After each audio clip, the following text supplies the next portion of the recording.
Le gouvernement vient de donner 6 mois aux entreprises de télécommunications pour remettre à niveau la qualité de service. Et à côté de cela, on a l'impression qu'on ne sait pas exactement quelle est la politique mise sur pied par l'État du Cameroun pour encourager pour la promotion du développement numérique. Parce que quand on regarde ailleurs, on se rend compte qu'il y a une réelle visibilité dans la dynamique des différents gouvernements. Mais ici au Cameroun, on a l'impression que chaque organisme a sa propre politique, chaque structure a sa propre politique. Qu'est-ce que vous pensez? Je pense que le problème que vous soulevez là est un problème extrêmement sérieux. Il y a un éparpillement des initiatives en matière de numérisation. Et ça, c'est dangereux parce que vous entendez parler de la dématérialisation des douanes, vous entendez parler de la carte d'identité nationale, vous entendez parler du passeport biologique, vous entendez parler de e-governance, vous entendez parler de e-care, vous entendez parler de e-learning. Imaginez-vous que chacune de ces initiatives a une infrastructure technologique, n'est-ce pas, particulière.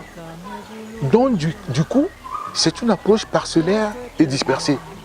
Vous voyez ce que ça peut donner? C'est-à-dire qu'il y a un problème de compatibilité. Il y aura même un problème, je veux dire, d'incompatibilité entre ces différents programmes. Donc, vous avez le hardware, tous les équipements qui sont particuliers, et les softwares, c'est-à-dire les programmes qui sont particuliers et qui ne peuvent même pas se communiquer.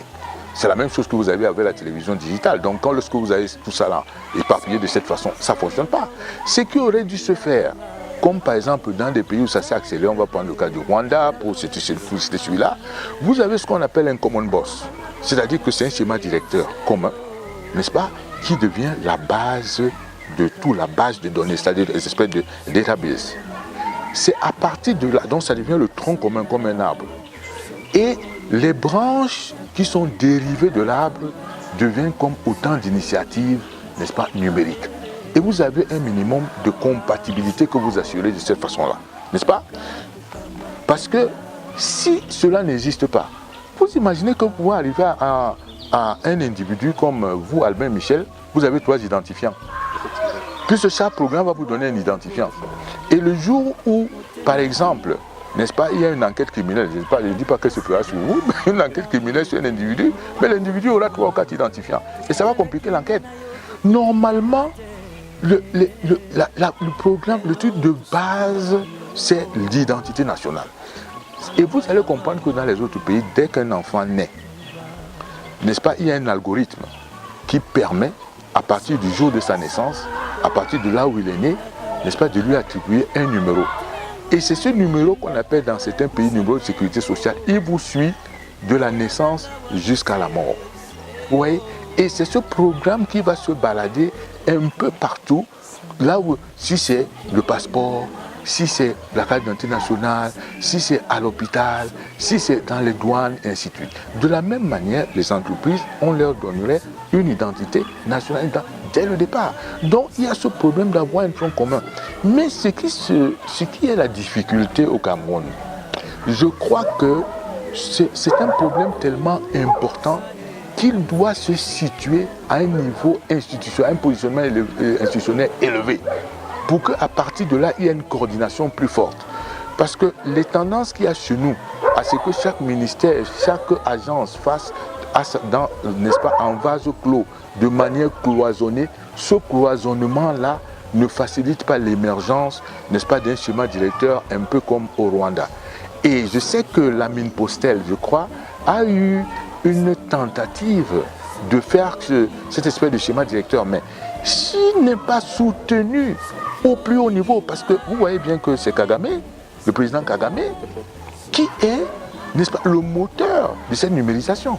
Même s'il y a un ministre en charge, vous voyez bien que le président Kagame lui-même a dit, si nous ratons le train de TIC, le train de la numérisation, ce sera comme, ça va nous ramener en arrière comme au moment où on a raté les 2 révolutions, la révolution agricole et la révolution industrielle. C'est de cet ordre.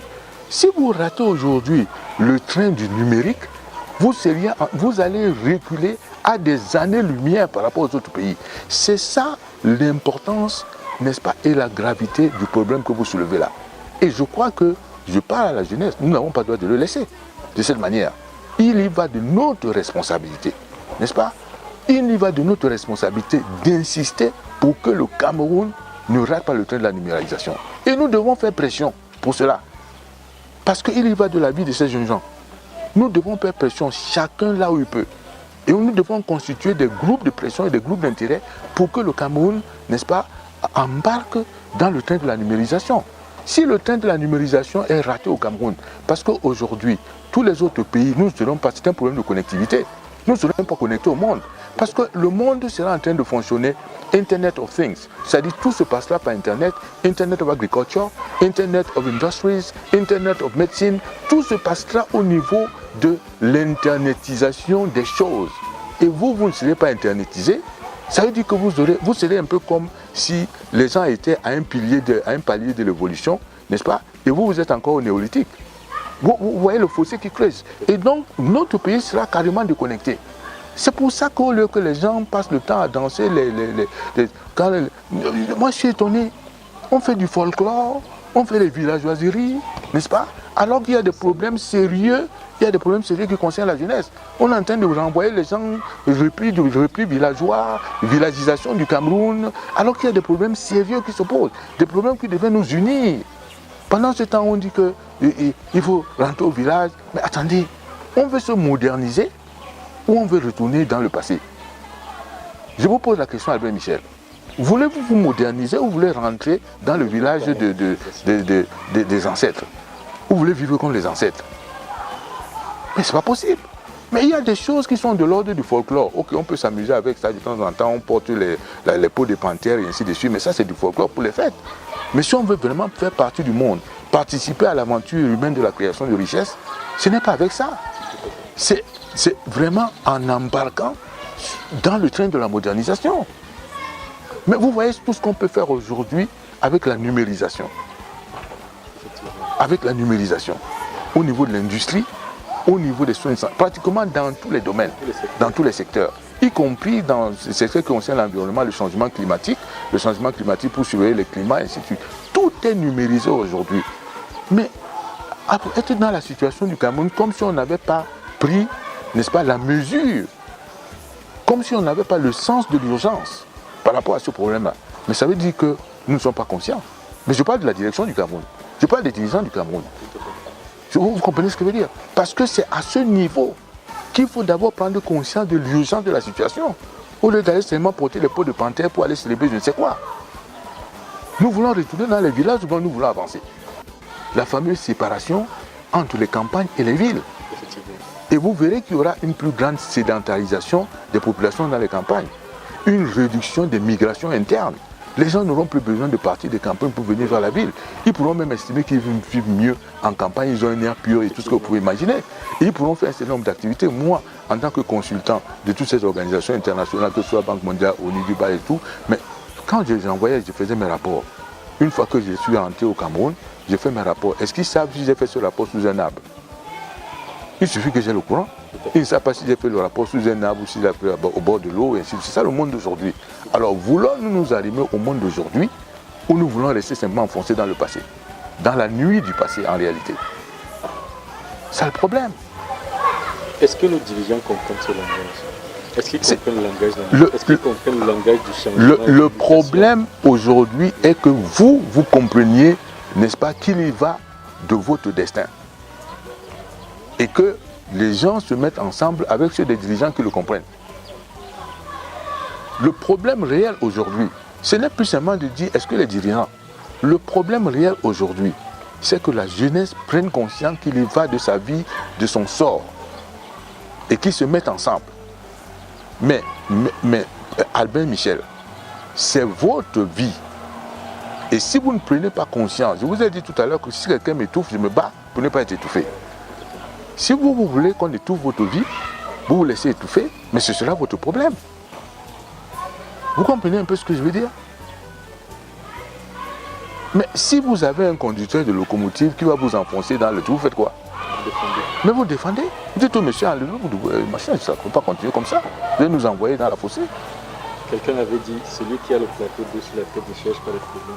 Et vous avez répondu. Mais vous vous souvenez que je lui ai répondu que mais si on vient s'attaquer à votre panier d'œufs, vous laissez faire. On se comprend, non? Parce que c'est ça, quand quelqu'un m'a rappelé qu'il y a un ministre camerounais qui avait dit aux populations que le vendeur d'œufs ne cherche pas la bagarre. Moi j'ai demandé en bon, même si on vient s'attaquer à son panier d'œufs. Conseiller, un dernier mot sur les entreprises publiques camerounaises, parce que vous avez fait une sortie où vous disiez que les entreprises publiques camerounaises sont à l'origine, en grande partie, de la pauvreté, de l'appauvrissement des populations. Mais, enfin, attendez, je ne sais pas. Mais regardez toutes ces entreprises où vous voyez qui était censé créer de la richesse, qui ne la crée pas. SNI, Camtel, ART, FICOM, il y en a tellement qui étaient censés contribuer à l'enrichissement du Cameroun et qui sont simplement devenus des sources d'appauvrissement du Cameroun. SNI, SNH, et puis d'autres entreprises filiales, tout ça, qui sont devenus des sources d'appauvrissement. Simplement parce que, mais vous n'avez, je vous le disais tout à l'heure, vous n'avez aucun dispositif qui rend responsable ni les conseils d'administration et les directions générales. Vous nommez quelqu'un, vous l'abandonnez là, la personne même ne sait pourquoi elle est là. Vous n'avez aucun indicateur par rapport auquel... Vous avez une responsabilité dans ce qui est en train de se passer. Mais vous nommez les gens, ils ne savent pas pourquoi ils sont nommés. Ils n'ont aucun critère d'appréciation. Vous ne leur avez pas fixé des objectifs. En fixant à quelqu'un des objectifs, que je veux que le chiffre d'affaires soit de temps, que le profit soit de temps, je veux que, bon, et je vais mesurer le chiffre d'affaires par ces indicateurs, le profit par ces indicateurs, je veux que vous payiez des impôts. Vous ne voyez pas ça. Plus grave, vous ne contrôlez pas. Solde des comptes. Vous avez des DG qui sont là depuis 20 ans. Qui n'ont jamais été évalués. Il y en a qui sont là depuis 10 ans, n'ont jamais été évalués. Il y en a qui sont là depuis 15 ans, n'ont jamais été évalués. Vous avez des présidents de conseil qui sont là depuis 30 ans. Vous avez des conseils d'administration qui sont là depuis 15 ans, depuis 20 ans, ne sont pas évalués, ne sont pas responsables. Mais vous ne trouvez pas ça drôle? Mais une entreprise privée ne vivrait jamais comme ça. Mais au bout de 2-3 ans, n'est-ce pas, elle tomberait et puis ce serait fini. Et donc c'est des gens qui n'emportent aucun risque pour les défaillances personnelles, n'est-ce pas, pour les déficiences personnelles à la tête de ces entreprises. Voilà le résultat de ce que vous avez. Qui s'occupe des entreprises publiques au Cameroun? Mais ce n'est pas le gouvernement. Qui est responsable? Quelle est la personne, qui est le premier responsable de la gestion du cas en fait, je dirais, qui nomme les directeurs d'entreprise au Cameroun, qui s'occupe du conseil d'administration, qui est-ce que les Camerounais peuvent tenir pour responsable de toute cette déchéance des entreprises publiques? Non mais enfin, je veux dire que la question, dans le système camerounais, le responsable ultime du Cameroun, c'est le président de la République. Vous n'allez pas en chercher un autre. Ça, c'est comme ça notre système institutionnel. Ensuite, il délègue maintenant au gouvernement, c'est-à-dire le gouvernement, le Premier ministre qui doit gouverner. Vous comprenez ce que je veux dire? Mais gouverner et les ministres. Mais si vous estimez que vous êtes très heureux avec cela, mais pourquoi il y aurait lieu de changer? On a déjà entendu un jour que les gens ont marché, l'autre jour les gars du CPR, les salariés du CPR sont sortis pour aller faire du bruit au CPR parce qu'ils ont estimé qu'ils ne sont pas contents de leur sort. Est-ce que je me fais comprendre? Ils ont estimé qu'ils ne sont pas contents de leur sort, ils sont sortis. Ils n'ont pas été, on ne les a pas empêchés de sortir, ou bien ils n'ont pas été divisés en se disant moi je suis Bambleke, l'autre moi je suis Bassa, moi je suis Betty, donc on ne va pas se mettre ensemble. Ils ont une cause commune, ils sont dans une entreprise foireuse où ils ne réussissent pas à recevoir de salaire pour s'occuper de leur famille. Ils se sont mis ensemble, au-delà de leur appartenance tribale, ils sont partis poser leurs problèmes, ils ont fait le sitting. Mais si vous estimez tout le temps en train de me dire mais qui doit ceci, qui doit cela, mais vous vous rendez compte que ça ne marche pas. Mais vous restez là. Je vous ai dit, si quelqu'un veut m'étouffer, je préfère mourir. Mais qu'on se souvienne que je me battais. Je préfère mourir, mais qu'on se souvienne que je me battais. Vous comprenez ce que je suis en train de dire? Je préfère mourir, mais qu'on se souvienne que je me battais quand je suis mort. Mais pas que je reste là, avachi, indolent. Mais attendez, le mur est en train de s'écrouler sur moi, je ne réagis pas.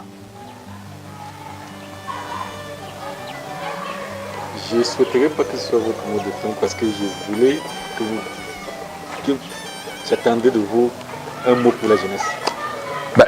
Moi j'ai dit, je vous ai dit, je reviens sur ce que j'ai dit. Si je dois passer le relais, mais il faut que la personne à qui je passe le relais soit capable de courir lui-même.